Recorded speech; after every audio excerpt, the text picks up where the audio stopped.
অন্নপূর্ণা ভান্ডারের form fill up এবং ফর্মটি ডাউনলোড কিভাবে করবেন এটি সম্পূর্ণ পদ্ধতি স্টেপ বাই স্টেপ দেখতে ভিডিওটি স্কিপ না করে সম্পূর্ণ দেখুন এবং কোন কোন ভুলগুলো করলে আপনাদের টাকা ঢুকবে না সেটিও আমরা আলোচনা করব।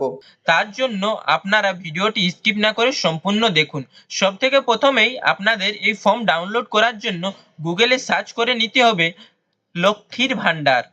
লক্ষ্মীর ভান্ডার সার্চ করার পর আপনাদের সব থেকে উপরের লিঙ্কে ক্লিক করে আপনাদের ওয়েবসাইটের উপর এখানে ওপেন করে নিতে হবে। ওপেন করার পর আপনারা এখানে দেখতে পাবেন যে এই ফর্ম দুইটি ল্যাঙ্গুয়েজে উপলব্ধ রয়েছে, ইংলিশ এবং বাংলা। আপনারা যে ল্যাঙ্গুয়েজে সুবিধা আপনাদের সেটির উপর ক্লিক করে নিতে হবে। আমি বাংলাতে ক্লিক করছি।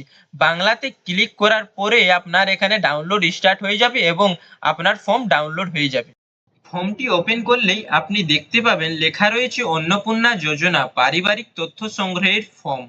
প্রতিটি বিভাগে টিক বা চেকবক্সের বিকল্প এবং নির্দেশাবলী রয়েছে। প্রতিটি চেকবক্স ও ক্ষেত্র পরিষ্কারভাবে চিহ্নিত করা হয়েছে। আবেদনকারী এবং যাচাইকারী কর্মকর্তাদের জন্য প্রয়োজনীয় নির্দেশাবলী প্রদান করা হয়েছে। প্রতিটি বিভাগ পূরণ করা বাধ্যতামূলক, অর্থাৎ আপনাকে সবগুলি ফিল আপ করে নিতে হবে। সব থেকে উপরে রয়েছে পারিবারিক পরিচয়। যদি সঠিক হয় তাহলে টিক চিহ্ন দিন এবং সবগুলোই আপনাকে আপনাদের আধার কার্ড অনুযায়ী লিখতে হবে। সব থেকে উপরে রয়েছে পরিবারের প্রধানের নাম, অর্থাৎ আপনাদের পরিবারের যিনি প্রধান তার পুরো নাম এখানে লিখে নিতে হবে। তারপর জন্ম তারিখ, এখানে দিন মাস বছর অনুযায়ী জন্ম তারিখ লিখে নিতে হবে। তারপর পরিবারের প্রধানের লিঙ্গ, অর্থাৎ তিনি পুরুষ কি মহিলা এখানে চিহ্নিত করতে হবে। তারপর পরিবারের প্রধানের আধার নম্বর, এখানে তার আধার নম্বর লিখে নিতে হবে।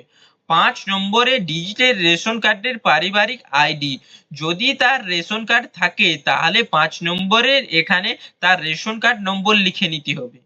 6 নম্বরে পরিবারের সদস্য সংখ্যা, এখানে পরিবারের আপনাদের পরিবারের যতজন সংখ্যা সেটাই এখানে লিখে নিতে হবে। 7 নম্বরে আসছে ঠিকানা, এখানে আপনাদের পুরো ঠিকানা লিখে নিতে হবে। আপনাদের গ্রাম, পোস্ট অফিস, থানা, জেলা, পিনকোড সবকিছু এখানে লিখতে হবে। 8 নম্বরে আছে যোগাযোগ নম্বর, এখানে আপনাদের যোগাযোগ নম্বর লিখতে হবে, কিন্তু মাথায় রাখবেন আপনি যাকে পরিবারের প্রধান করেছেন এখানে তার আধারের সাথে সংযুক্ত মোবাইল নম্বর এখানে লিখতে হবে।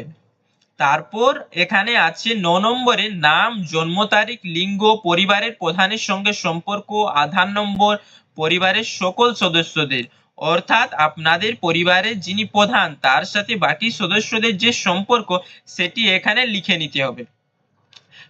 এবং এই সাইডে আপনি দেখতে পাবেন লেখা রয়েছে অন্নপূর্ণা যোজনার জন্য আবেদন করা হচ্ছে।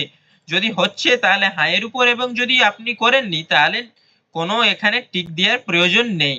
এবং যদি 5 বছরের থেকে কম বয়সের কোনো শিশু হয় তাহলে তার আধার নম্বরও এখানে লেখার দরকার নেই, তার আধার নম্বরের কাছে NA লিখে দিলেই যথেষ্ট। সব থেকে প্রথমেই আছে পরিবারের প্রধান।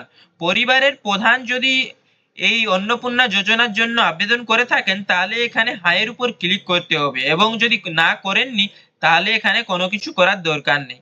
সব থেকে তারপর আসছে সদস্য নম্বর 1, আপনাদের যিনি যিনি সদস্য রয়েছেন বাড়িতে তার এখানে নাম লিখে নিতে হবে। নাম, তাদের জন্ম তারিখ, তাদের লিঙ্গ এবং পরিবারের প্রধানের সাথে সম্পর্ক এবং তাদের আধার নম্বর, এইভাবে 1 নম্বর, 2 নম্বর, 3 নম্বর করে এখানে টোটাল 5 জনের লেখার জায়গা রয়েছে। তাদের নাম, জন্ম তারিখ, লিঙ্গ এবং পরিবারের আধারের প্রধানের সাথে সম্পর্ক এবং তাদের আধার নম্বর লিখতে হবে।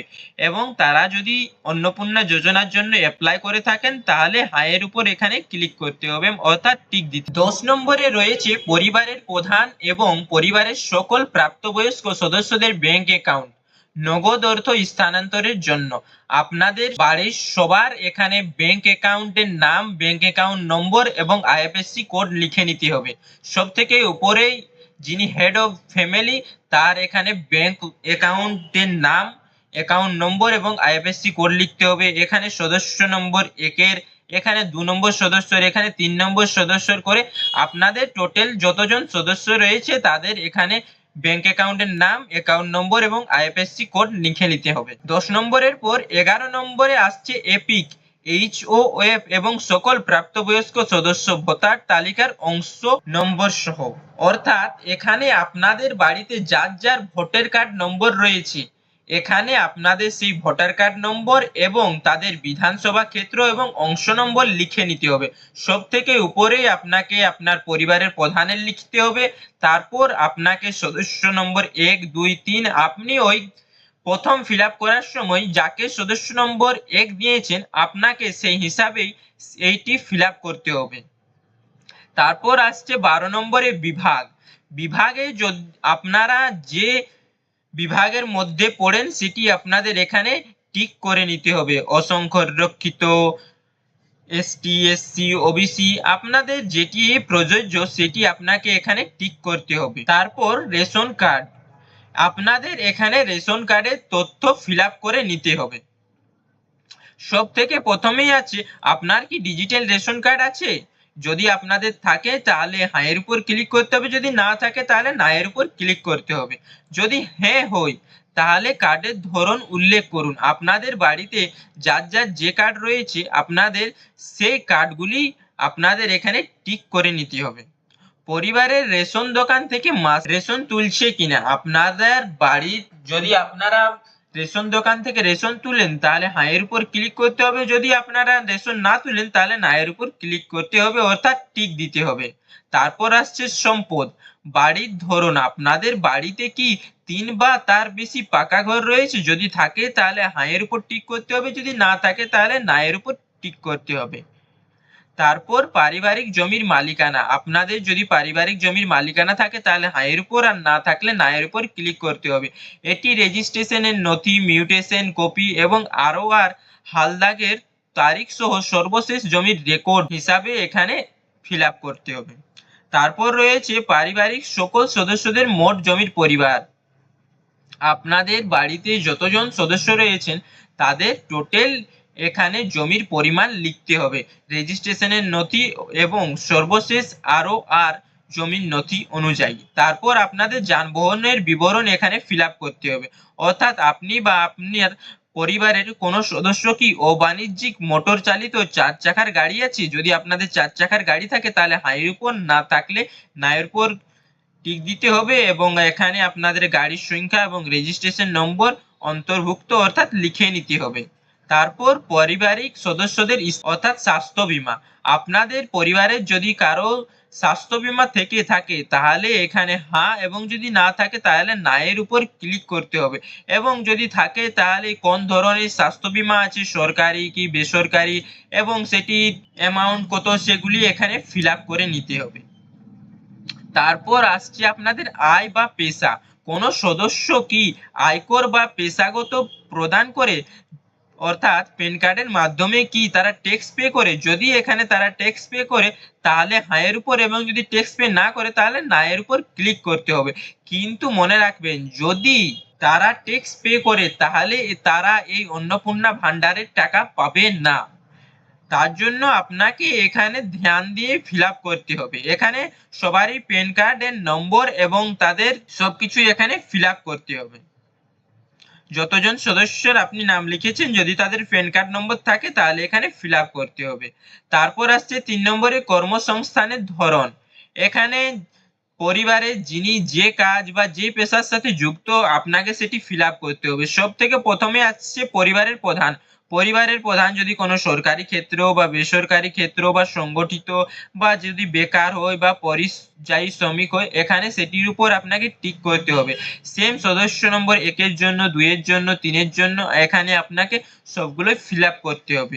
এগুলি ফিল আপ করার পর আপনার কাছে আসছে পরিবারের শিক্ষিত প্রাপ্তবয়স্ক সদস্যদের সংখ্যা এবং পরিবারের অশিক্ষিত প্রাপ্তবয়স্ক সদস্যদের সংখ্যা। আপনাদের এখানে কতজন শিক্ষিত এবং কতজন অশিক্ষিত সেটি এখানে লিখে নিতে হবে, এবং প্রতিজনে যিনি শিক্ষিত তার এখানে টিক দিতে হবে এবং যিনি অশিক্ষিত তার জন্য নিচে টিক দিতে হবে, এবং সর্বোচ্চ শিক্ষাগত যোগ্যতা যদি সে শিক্ষিত হয় তো সে কতদূর পড়াশোনা করেছে সেটি এখানে 3 নম্বরে লিখে নিতে হবে। এই মতন করে পরিবারের প্রধান, সদস্য নম্বর 1, 2, 3, 4, 5 আপনাদের বাড়িতে যতজনই সদস্য তাদের এখানে ফিল আপ করে নিতে হবে।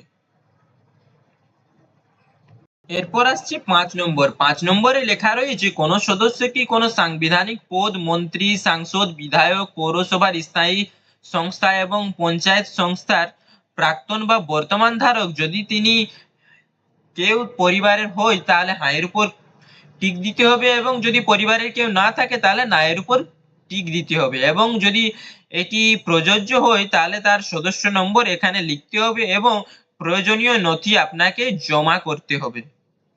এবং কোন সদস্য কি সরকারি পেনশনভোগী, যদি কোনো সদস্য আপনার বাড়িতে পেনশনভোগী হন তাহলে এখানে টিক দিতে হবে এবং তার পেনশন স্লিপও আপনাদের সংযুক্ত করতে হবে। তারপর রয়েছে কোন সদস্য কি জিএসটির অধীনে নিবন্ধিত আছে, যদি অ্যাপ্লিকেবল হয় তাহলে হ্যাঁ, এবং যদি কেউ জিএসটি না থাকে তাহলে না এর উপর ক্লিক করতে হবে। মনে রাখবেন, জিএসটি যদি পে করা হয় তাহলে সেই ব্যক্তি অন্নপূর্ণা ভান্ডারের টাকা পাবে না। এরপর আসছে 8 নম্বর। 8 নম্বরে রয়েছে পারিবারিক মোট বার্ষিক আয়। আপনাদের এখানে পরিবারের মোট বার্ষিক আয় লিখে নিতে হবে। এই কলম ফিল আপ হয়ে যাওয়ার পর এরপর আসছে অন্যান্য পরিচয়ের নথি, সেটি হচ্ছে সিএএ। প্রথমে আসছে যে সিএ এর আবেদনের বর্তমান অবস্থা যদি থাকে, যদি কেউ আপনারা সিএ এর জন্য অ্যাপ্লাই করে থাকেন তাহলে আপনাদের সেটি এখানে ফিল আপ করে নিতে হবে। যদি আপনারা সিএ এর জন্য অ্যাপ্লাই করেন তাহলে এখানে প্রযোজ্যের উপর ক্লিক করতে হবে অর্থাৎ টিক দিতে হবে। যদি আবেদন করা হয়েছে তাহলে এখানে আবেদন নম্বর লিখতে হবে। যদি আপনাদের ইস্যু হয়ে যায় তাহলে এখানে আপনাদের সার্টিফিকেট নম্বর লিখতে হবে। এই মতন যদি যে ব্যক্তির আপনাদের বাড়িতে যদি কেউ সিএ এর জন্য অ্যাপ্লাই করে থাকেন তাহলে তাদের জন্য এটি ফিল আপ করতে হবে। ফিল আপ করার পর 2 নম্বরে রয়েছে অন্যান্য কিষাণ credit card, Kisan credit card, RD, শিল্প ক্রেডিট কার্ড, অর্থাৎ আপনাদের বাড়িতে যদি কেউ কোনো ক্রেডিট কার্ড অর্থাৎ সরকারি credit card, Kisan credit card, student credit card, শিল্প ক্রেডিট কার্ড যদি কারো নিয়ে থাকেন তাহলে এখানে সেটি তথ্য ফিল আপ করতে হবে। যিনি এই ক্রেডিট কার্ড ব্যবহার করেন তার এখানে নাম, অর্থাৎ তার এই জায়গাতে তার ক্রেডিট কার্ডের নম্বর, আইডি সংখ্যা এবং যে তারিখে ইস্যু করা হয়েছে সেটি এখানে লিখে নিতে হবে। তারপর রয়েছে 3 নম্বরে, যদি এসআইআর 2026-এ নাম বাদ পড়ে থাকে তবে মামলাটি ট্রাইব্যুনালে বিচারাধীন কিনা। এখানে যদি কারো এসআইআর এর নাম বাদ পড়ে থাকে তাহলে যদি তিনি ট্রাইব্যুনালে অ্যাপ্লাই করেন তাহলে তার এখন স্ট্যাটাস কি রয়েছে সেটি এখানে আপনাকে ফিল আপ করতে হবে। যদি প্রযোজ্য নয় তাহলে প্রযোজ্য নয় এর উপর টিক দিতে হবে, এবং যদি কেউ অ্যাপ্লাই করেন তাহলে না বা হ্যাঁ এগুলির উপর আপনাকে টিক করতে হবে। তারপর রয়েছে চোতে রয়েছে সামাজিক মর্যাদা এবং নির্ভর ব্যক্তিগণ। এখানে বিদ্যালয়ে অধ্যয়নরত পরিবারের সকল শিশুর বিবরণ, আপনাদের পরিবারে যতজন শিশু রয়েছে তাদের আপনাদের এখানে নাম এবং তিনি শিশুর নাম, শ্রেণী, বিদ্যালয়ের নাম এবং ধরন অর্থাৎ সরকারি বেসরকারি এগুলি আপনাদের এখানে ক্লিক করে নিতে হবে অর্থাৎ টিক দিতে হবে। শিশু সদস্য এক, এখানে সবগুলোই আপনাদের লিখে নিতে হবে অর্থাৎ আপনাদের বাড়িতে যতজন শিশু এখানে সেগুলি লিখতে হবে। তারপর আসছে শিশুদের টিকাকরণের বর্তমান অবস্থা। আপনাদের বাড়িতে যতজন শিশু রয়েছে তাদের টিকাকরণ হয়েছে কি হয়নি আপনাদের এখানে টিক করে বলতে হবে। তারপর রয়েছে সরকারি প্রকল্পের আওতার সুবিধা।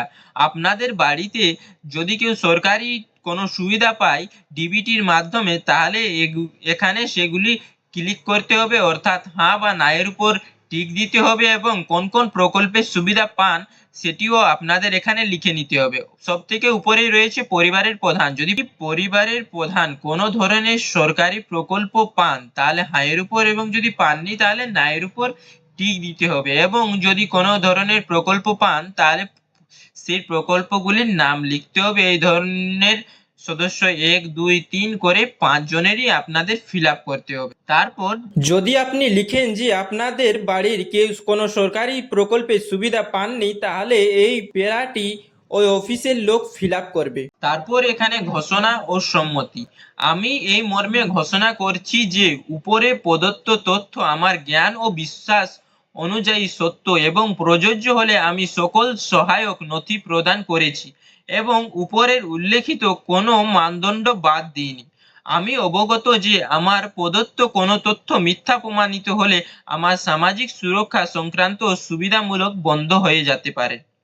এখানে এটির উপর সম্মতর উপর আপনাকে টিক দিতে হবে এবং এখানে আপনাকে আপনার সিগনেচার করে নিতে হবে এবং যেটি নিচে রয়েছে সেটি অফিসের ফিল আপ করার জন্য।